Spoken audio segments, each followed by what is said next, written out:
iniciamos ya hace varios domingos acerca de enfrentar algunas verdades de Santiago. Y la última que queremos considerar es esa que aparece en el pasaje que tuvimos como lectura devocional, Santiago capítulo 5, esos dos últimos versículos con los que cierra esta maravillosa carta, con tan hermosas verdades, tan importantes para nosotros. Y dice así: hermanos, si alguno de entre vosotros se ha extraviado de la verdad y alguno le hace volver, sepa que el que haga volver al pecador del error de su camino, salvará de muerte un alma y cubrirá multitud de pecados. El mensaje lo hemos titulado Enfrentando la corrección y la restauración. Padre, gracias por la oportunidad de traer tu palabra nuevamente. En tus manos nos estamos poniendo y pedimos tu bendición sobre nuestra vida, Señor, y la asistencia de tu Espíritu Santo. Que podamos proclamar tu verdad, Señor, en tu nombre. Te lo pedimos en el nombre de Jesús. Amén. Amén. Bueno, somos un cuerpo en Cristo, lo dice la Biblia. Y la figura de la iglesia como cuerpo, en el cual Cristo es la cabeza, trae implícita la verdad de que somos responsables los unos por los otros. Ante la pregunta que hizo Caín a Dios, ¿soy yo acaso guarda de mi hermano? La respuesta, desde el punto de vista de un cristiano en relación con su hermano en la fe, es sí. Somos responsables en el sentido de que si un hermano nuestro ha tomado el camino del error, como dice la palabra, se ha extraviado de la verdad, nosotros estamos llamados por Dios a hacer algo. No podemos permanecer indiferentes. Antes de hablar acerca de qué debemos hacer, sería bueno considerar algunas ideas sobre cómo debemos hacerlo. Y estas ideas que les voy a compartir, quizás ya ustedes las han escuchado en otras oportunidades porque las he mencionado, pero siempre es oportuno recordar esto. A la hora de ir a un hermano debemos ir con la motivación correcta. ¿Cuál debe ser? Bueno, el amor, ¿verdad? No hay otra razón por la cual vamos a una persona en el cuerpo de Cristo y tratamos de ayudarle por amor. O sea, la motivación, el impulso que debemos tener para inmiscuirnos en la vida de otra persona debe ser el amor. Si no vamos con esa motivación, vamos a hacer más daño que bien. La motivación correcta. Por eso, ante cualquier situación que tengamos en el cuerpo de Cristo, en cuanto a un hermano, la pregunta que debo hacerme es: ¿qué me impulsa a hablar con él, con ella? Si no es el amor por esa persona, entonces debemos detenernos. La motivación correcta. Segundo, la información correcta. Y aquí quiero explicar que esto incluye no solo lo que sabemos acerca de la persona en cuanto a su conducta, que puede tratarse de una conducta de desobediencia, en este caso de extravío. Sus hechos lo demuestran. No solo hacemos mención al hecho de lo que está sucediendo con esa persona, que no me lo dijo alguien, no fue un chisme que escuché, sino algo que yo he presenciado, que veo y que me ha motivado a tratar de ayudarle. Y también la información correcta incluye el ir con la verdad. Aquí se está mencionando a alguien que se ha extraviado de la verdad. En un momento voy a tomarme más tiempo para explicar lo que quieren decir estos dos versículos y a qué se refieren. Si se ha extraviado de la verdad, nosotros tenemos que ir con la verdad. ¿Y cuál es la verdad? Repito, todo lo que sabemos, tratar de tener la información correcta y ir con la palabra de Dios, porque esa es también la información correcta.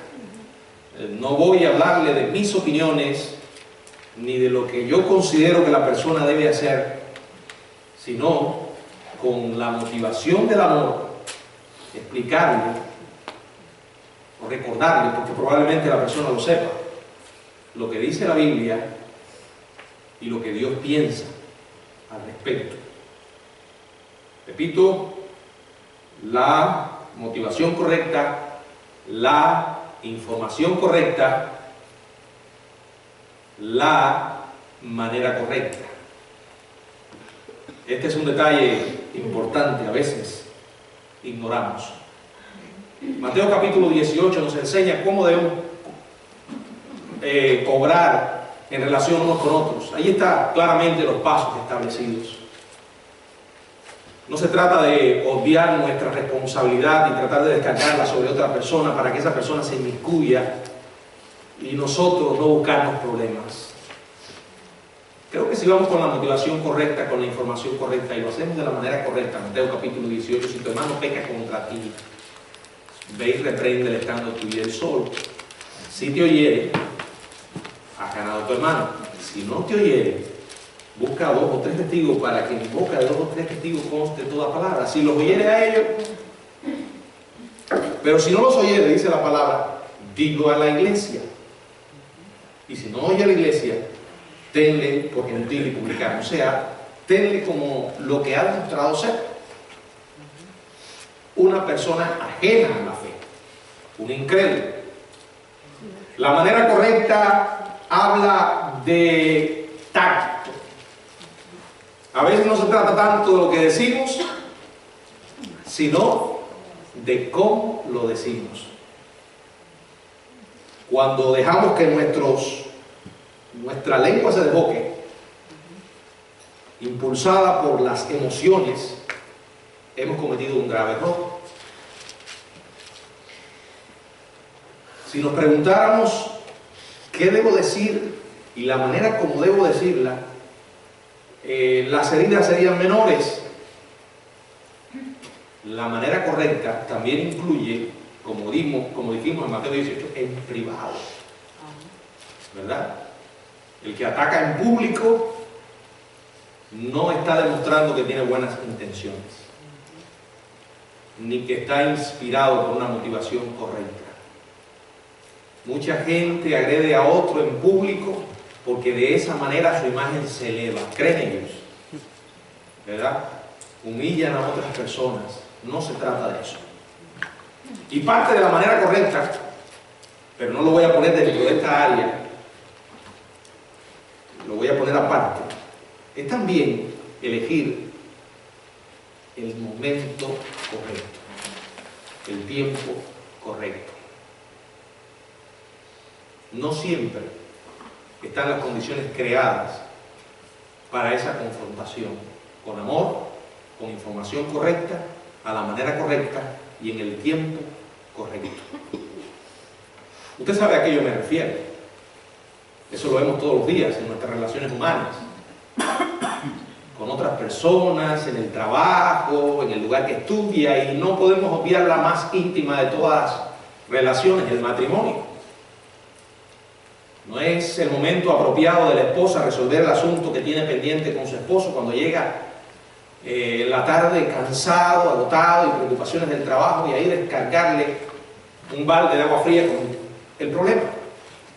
Tampoco es el momento oportuno cuando hay otras personas presentes, ya sean los hijos o algún familiar. Hay que saber escoger el momento. Estos detalles, si lo tomamos en cuenta, nos pueden ayudar mucho. Ahora, ¿a quién voy a confrontar? Bueno, la Biblia lo dice claramente acá, en el verso 19 y 20. Hermanos, si alguno de vosotros, entre vosotros, se ha extraviado de la verdad y alguno le hace volver, sepa que el que haga volver del error, o el que haga volver al pecador del error de su camino, salvará de muerte un alma y cubrirá multitud de pecados. En primer lugar, quiero que veamos lo que Santiago dice acerca de la persona a la que vamos a corregir e intentar restaurar. Quiero que observemos cada una de estas palabras, porque nos llevan a una conclusión sumamente importante y a una realidad que no podemos ignorar porque está presente en el cuerpo de Cristo. Y es que en el cuerpo de Cristo hay personas que no han nacido de nuevo. Algunos quieren tomar estos versículos y lo interpretan desde el punto de vista que está hablando de cristianos carnales, pero si nos tomamos el tiempo suficiente para analizar lo que está diciendo allí, está hablando de cristianos a los que se le llaman nominales, que no son en realidad verdaderos cristianos, personas que conocen a Jesús solo de nombre, no han tenido verdaderamente la experiencia del nuevo nacimiento. Aquellas personas de las que Jesús habló y dijo, muchos me dirán en aquel día, Señor, Señor, ¿no hicimos esto o aquello en tu nombre? Y yo os declararé, nunca os conocí. Aún así, con esas personas somos responsables nosotros, en el cuerpo de Cristo, de ayudarles. La realidad es que ninguno de nosotros puede conocer el corazón de alguien, como otra persona tampoco puede conocer nuestro corazón. Pero la Biblia enseña que hay evidencias de una persona que ha nacido de nuevo. Y ese es el tema principal a través del cual Santiago ha estado marchando una y otra vez a lo largo de su carta. Y es que él dejó bien claro, bien firme el hecho de que una fe muerta no es una fe auténtica, no es una fe auténtica. Quiero que observemos nuevamente este versículo tal como está en la Biblia. Él está hablando a cristianos y les dice, si alguno de entre vosotros, está hablando de personas que son parte de la iglesia visible, de la congregación local. Y en la iglesia visible o la congregación local puede haber trigo y también cizaña. Pueden haber personas genuinamente convertidas y otros que solo tienen un conocimiento intelectual del Señor.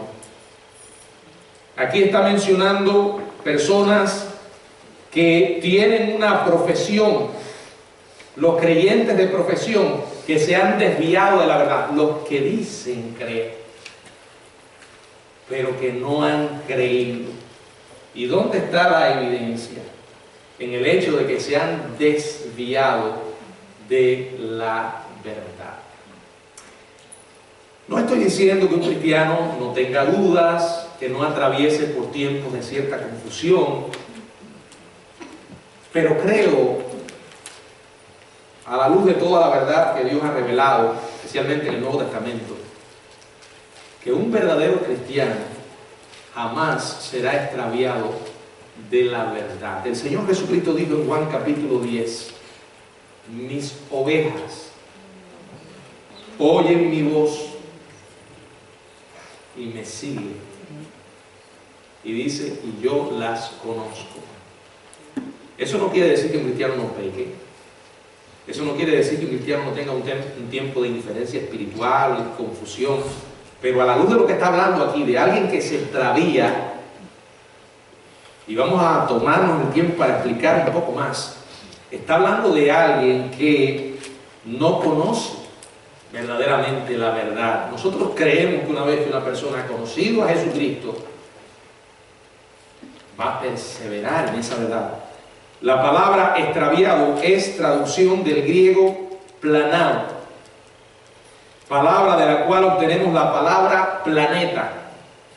A diferencia de las estrellas que mantienen su lugar en relación con otras lumbreras, los planetas parecen andar y deambular por todo el firmamento nocturno. De igual modo, estos individuos se alejan de la senda correcta. Andan como planetas, ¿verdad? Andan vagando, deambulando. Una especie de satélite. ¿No han visto personas así? A veces se mantienen por un tiempo en el cuerpo de Cristo, pero al final se van.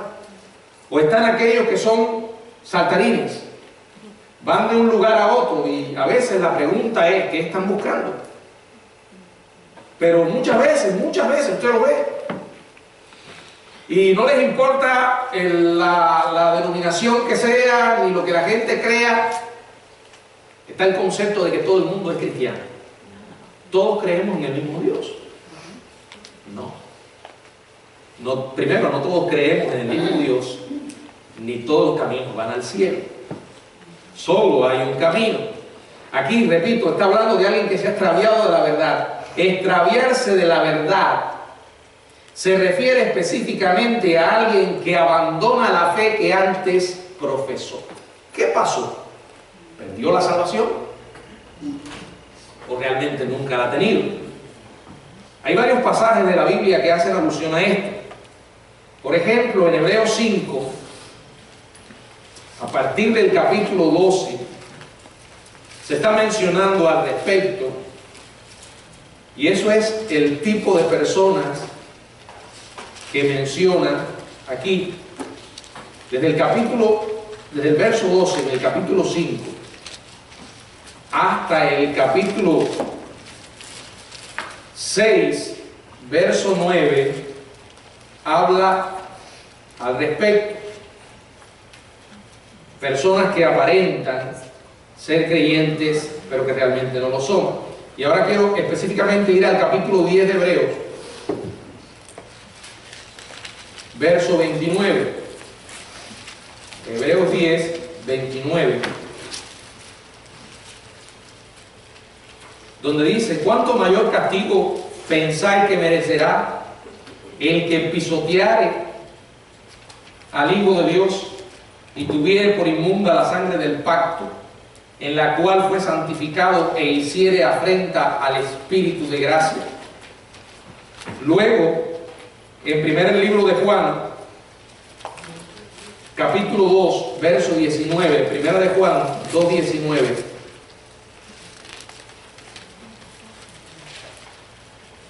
Dice, salieron de nosotros, pero no eran de nosotros, porque si hubiesen sido de nosotros, habrían permanecido. O sea, la permanencia es evidencia de una fe auténtica. Pero salieron para que se manifestase que no todos son de nosotros. No todos son de nosotros. Salieron porque no eran. Ahora dice que se han extraviado de la verdad. Este tipo de personas está en un grave peligro. Y nosotros somos responsables en hacerles regresar a la fe verdadera, o a reconocer por primera vez la fe verdadera. Miren ahora en el verso 20 los resultados beneficiosos de esta restauración.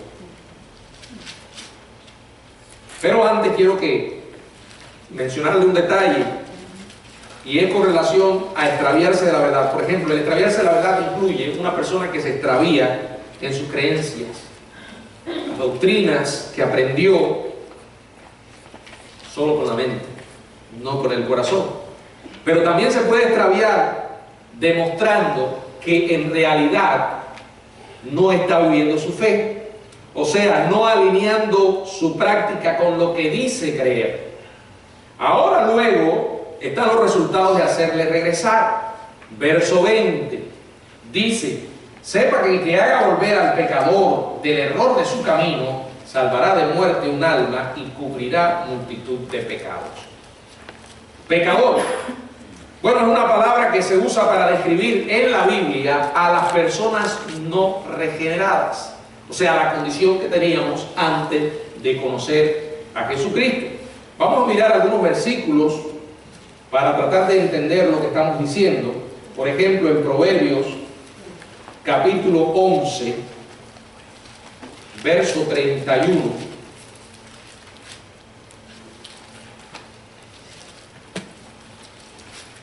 Ciertamente el justo será recompensado en la tierra, cuando más el impío y el pecador.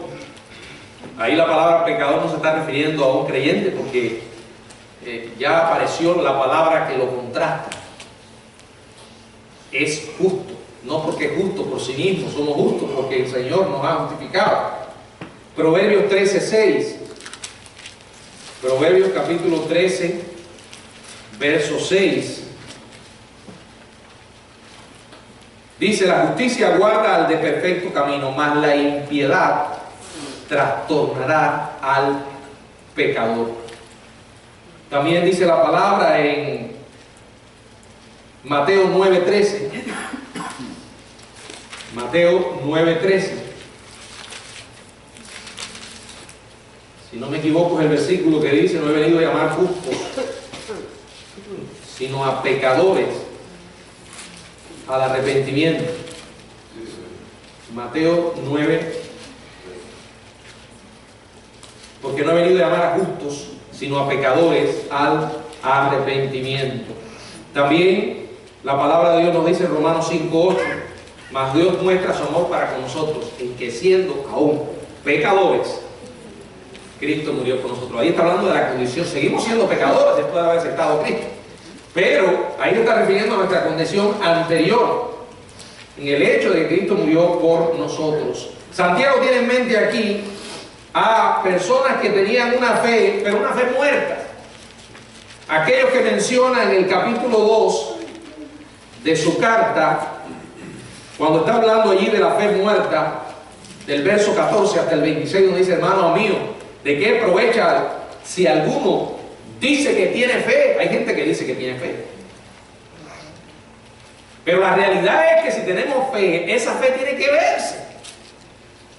No me malentiende, yo no estoy diciendo que tenemos que actuar para ganarnos el cielo. El cielo se gana por gracia, es un regalo, no lo podemos ganar por medio de la fe.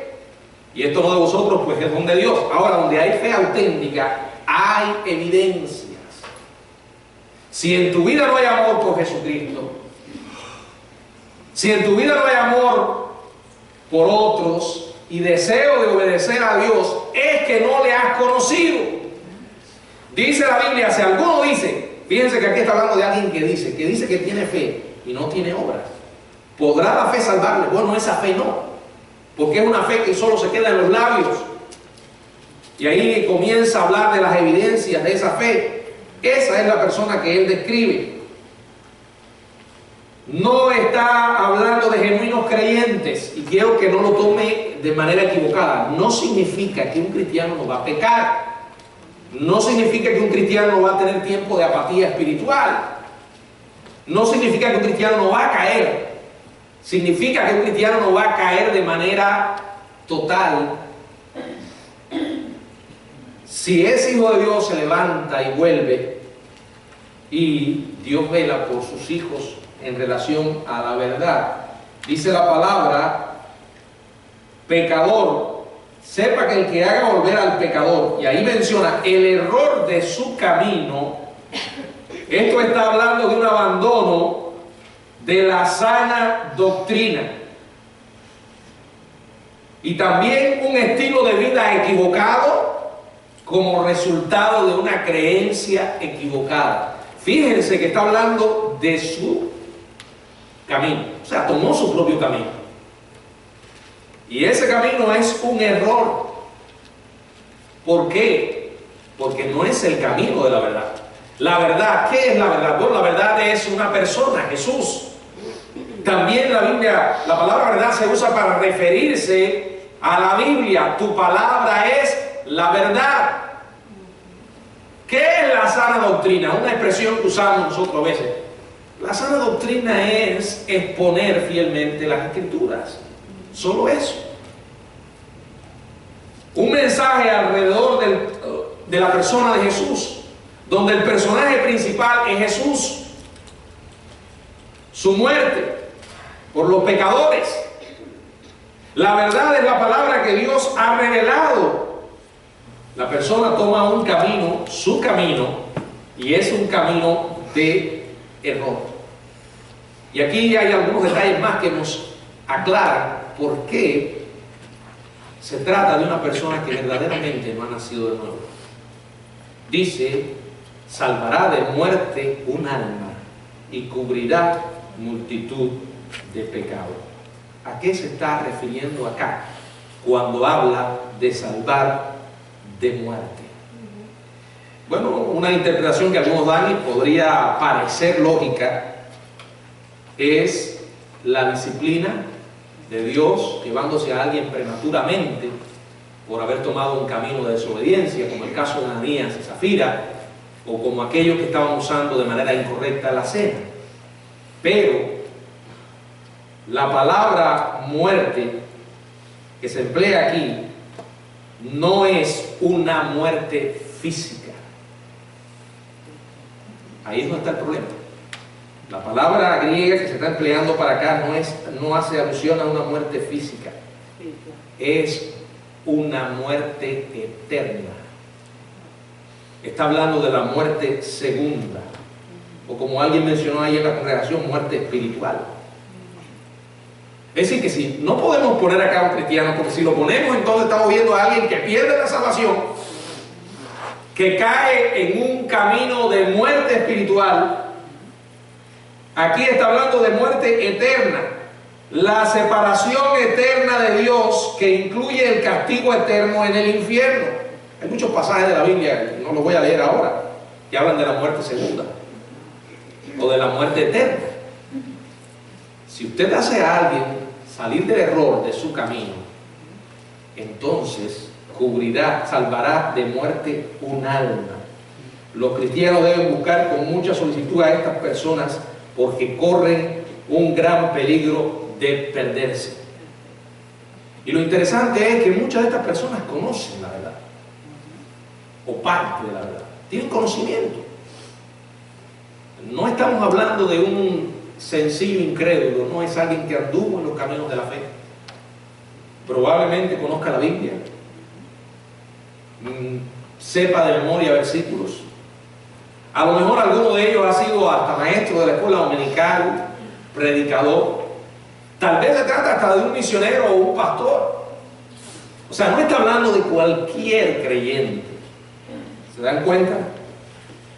Sin embargo, aún así, estamos llamados a confrontarle con la verdad. Dice, cubrirá multitud de pecados. En el Salmo 5:10, dice la Biblia, Salmo 5:10, quiero que examinemos lo que dice la palabra. Castígalos, oh Dios, caigan por sus mismos consejos, por la multitud de sus transgresiones, échalos fuera, porque se rebelaron contra ti. Multitud de pecados. Un solo pecado es suficiente para condenar a una persona al infierno.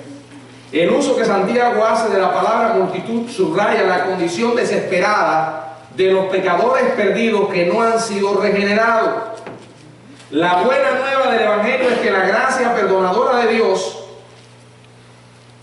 sigue disponible para aquellos que se apartan de sus pecados y creen en el Señor Jesucristo. Miren, cuando uno oye esto, viene inevitablemente esta idea a la mente. Pero ¿cómo va a ser posible hacer regresar a alguien que ya conoce? A alguien que puede tener cierto conocimiento de la verdad. Es que hay un detalle que no podemos obviar y que lo aplicamos con relación al evangelismo en sentido general. Yo lo he dicho varias veces, que la salvación es obra de Dios. No es el conocimiento intelectual, la información que alguien tenga en su cabeza. Repito, hemos visto el caso de personas que tienen la mente llena de información, títulos de teología, licenciatura, y pueden ser inconversos, porque eso no es lo que da la entrada al cielo, es nacer de nuevo, y el nuevo nacimiento es un misterio, lo dijo el Señor, Juan capítulo 3, cuando habló con Nicodemo. Hay que nacer de arriba, hay que nacer del Espíritu, lo dice la Biblia. Puede ver una persona que desde el punto de vista humano es ignorante, porque no tiene cultura, no ha tenido títulos. Sin embargo, Dios le ilumina en un momento determinado para entender la verdad de Dios. Tal vez alguien está pensando, ¿cómo yo puedo hacer que alguien salga de una secta donde está en la oscuridad espiritual, con el cerebro ya programado. En primer lugar, hay que partir de esta base. No puedes tú hacerlo, es Dios quien lo hace. Dígame, ¿usted no cree que un mormón, un testigo de Jehová o de cualquier otro grupo pueda convertirse? Claro que sí.